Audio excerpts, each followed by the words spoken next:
Greetings and welcome once again to another episode of Coffee Before Pants, the podcast for readers, writers, and today, especially, aficionados of the horror genre. That's right, today I want to highlight 14 writers of horror that aren't Stephen King, uh, but whose novels rival those of King. I will start out by saying I have absolutely nothing against Stephen King. Two of my favorite horror books are Salem's Lot and the short story collection Night Shift. Some of the writers I'm going to go over were actually an influence on King. Some, on the other hand, were influenced by him. Love him or hate him, King's influence on the horror genre is difficult to ignore. Uh, by the mid to late 70s, King had already published three novels, uh, Carrie, Salem's Lot, and The Shining. And well, that opened the floodgates. What followed was a glut of horror paperbacks hitting the mass markets. Some were good, some were hackneyed at best, some were downright awful. The awful ones I'm ignoring since they don't deserve any attention. And yes, I read a lot of these paperbacks indiscriminately. I just had to get horror, had to get my fill of it. And I realized only with age how terrible they really were. So these are not the horror writers I want to talk about, not at least this time. Many of them have been forgotten anyway.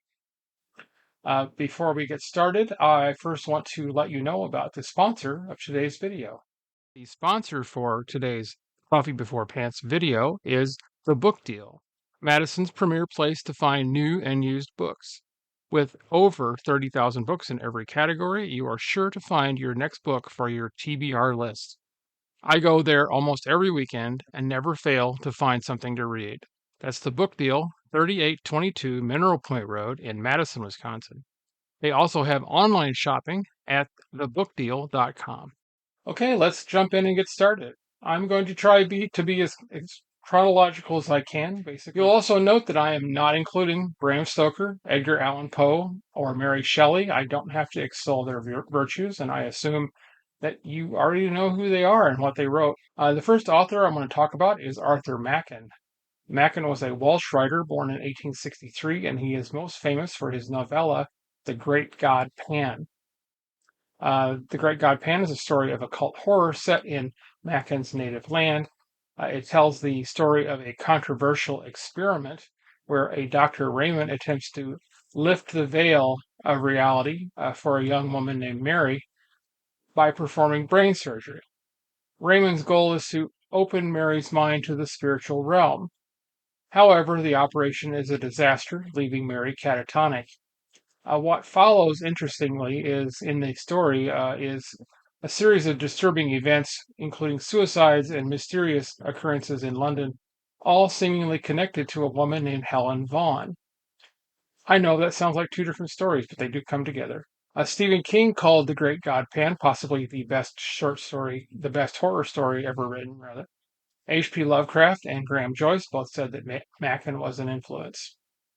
If the story does spark your interest, The Great God Pan is readily available in most horror anthologies, and there is a collection of the collected stories of Arthur Machen. Another horror writer that has influenced horror fiction is Algernon Blackwood, who was a contemporary of Arthur Machen. Like Machen, Blackwood's stories focus on the occult and supernatural. His two most famous stories are The Wendigo and The Willows. Despite being known by modern readers as a short story writer, Blackwood wrote 13 novels, two children's books, and 7 plays. His short stories can also be found in several horror anthologies. I'm sure you may have guessed I was going to include this next writer on my list. Despite his obscurity while he was still alive, H.P. Lovecraft is arguably one of the largest influences on modern horror. At least that's my opinion. And although just a smattering of his short stories actually saw publication, and he did write one full-length novel, The Case of Charles Dexter Ward, 6 novellas, including The Dunwich Horror and The Shadow over Innsmouth, and get this, 53 short stories in his somewhat brief life. You see, Lovecraft died in 1937 at the age of 47, and most of his writing was published posthumously. Now, sometimes there is an author that flies under the horror radar. People don't realize that they wrote horror, so to speak, because they aren't necessarily known as strictly horror. The first author that comes to mind is Daphne du Maurier. Most people might be familiar with her novels, Jamaica Inn and My Cousin Rachel, but did you know she wrote two incredibly scary short stories, both of which were adapted into two incredibly scary movies? Any guesses? Du Maurier, rather, wrote the short stories on which the films The Birds, directed by Alfred Hitchcock, and Don't Look Now, directed by Nicholas Roeg, were based. And if you haven't seen Don't Look Now, I give it, you have to watch it a couple times before it really comes together. At least I did. But it is a creepy movie. The next author also is in the not solely horror category, but was certainly a more capable horror writer, more than capable. The author of the short story The Lottery and the novels Haunting of Hill House and We Have Always Lived in the Castle, Shirley Jackson has earned her place in the horror genre. And if you haven't read anything by her, and I've said this before, you are missing out. Another author who is predominantly a short story or was a short story writer, and he was a master at ghost and occult stories. Montague Rhodes James, also known as M.R. James, was an English writer, the author of wonderful ghost stories, including A Warning to the Curious, Oh, Whistle and I'll Come to You, Lad, the title of which is taken from a line from Robert Burns' poem, and Casting the Runes. Casting the Runes, you might know, was adapted as the film Night of the Demon in 1957, also known as Curse of the Demon in the United States, starring Dana Andrews and Peggy Cummins. If you've listened to my podcast previously, you might know that this is one of my favorite movies. Many of you are not familiar with the author Robert Bloch. If you're a fan of older horror films, you most likely have seen movies based on his writing. Bloch was predominantly a horror writer. His most famous work is the novel Psycho. He was inspired to write the story after reading about Wisconsin's own serial killer, Ed Gein. And of course, it was adapted into the Alfred Hitchcock directed film of the same name in 1960, starring Anthony Perkins and Janet Leigh. In 1972, the Amicus film Asylum was an anthology, or as you would call it, a portmanteau film consisting of 4 stories, all by Robert Bloch. Another movie I recommend. In my opinion, and despite the films based on his writing, he is underappreciated as a horror writer. Several writers, such as Stephen King, Harlan Ellison, and Graham Masterson, cite Bloch as an influence on their work. This brings me to another, how should I put this, an incredibly influential writer that very few people know about. Richard Matheson. He has written several novels, countless short stories, and shall I say, hundreds of screenplays for both film and television. If you've ever watched The Twilight Zone, if you've watched the movie The Trilogy of Terror, that's Richard Matheson. I would have to say that his most famous novel, though, is I Am Legend. It is the post-apocalyptic genre-bending vampire story made into 3 films, 2 of which were okay and one was I couldn't even watch. He was a very prolific writer, to say the least. I recommend his short stories. I read them in a book long out of print called Shock, and then there was Shock 2. But see, if you see Richard Matheson, there is a Penguin has a Best of Richard Matheson, which is still in print. Okay, see if these Richard Matheson titles sound familiar. Nightmare at 20,000 Feet, A Stir of Echoes, The Shrinking Man, and Hell House. And yes, these have all been adapted for film or television.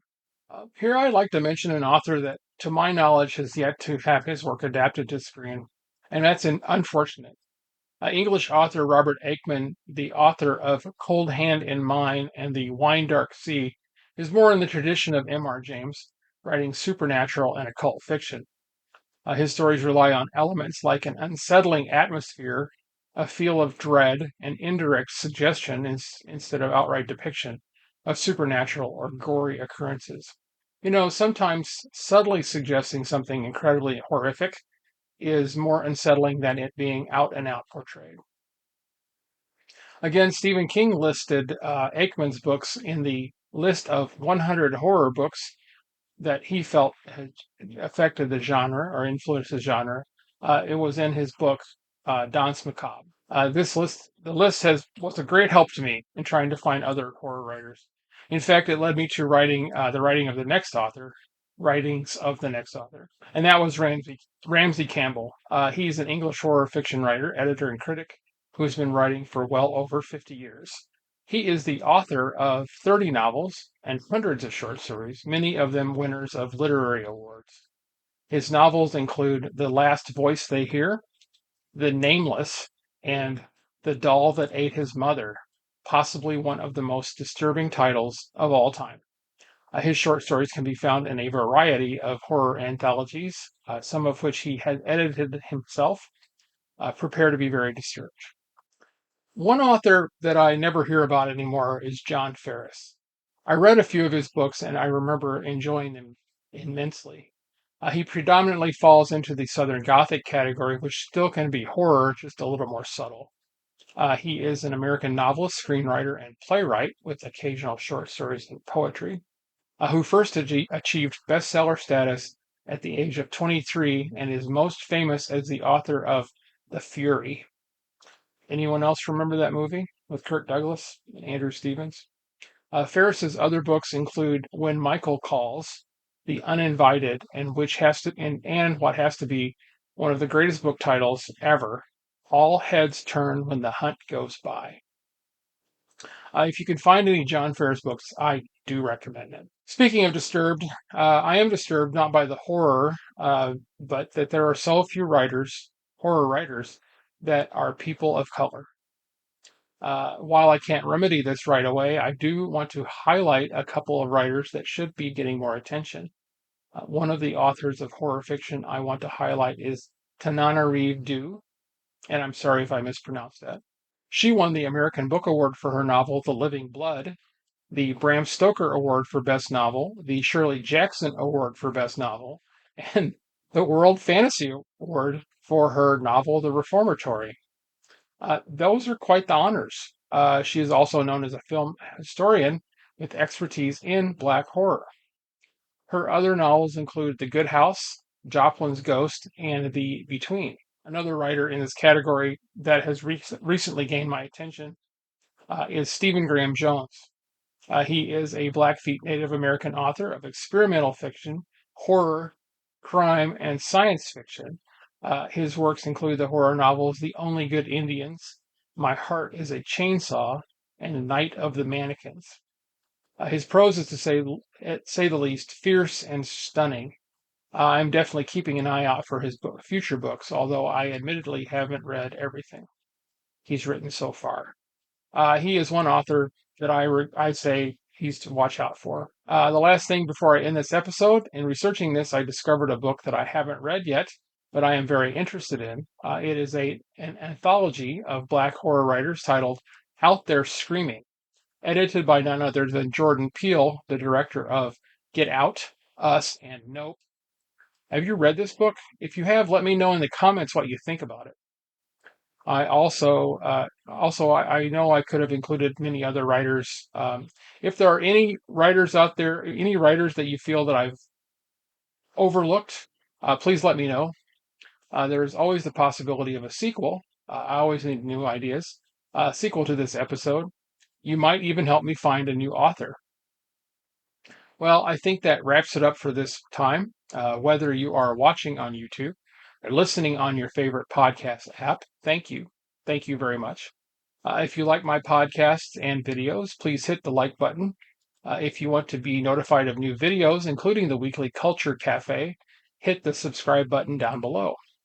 I really enjoy what I like to read with you and hope you can give me some ideas of authors you like. Again, let me know. I want to thank the book deal again for sponsoring my endeavors. If you would like to help in a small way, you can buy me a coffee at buymeacoffee.com. The link is in the description below, as well as a link to my main website, coffeebeforepants.com. What else?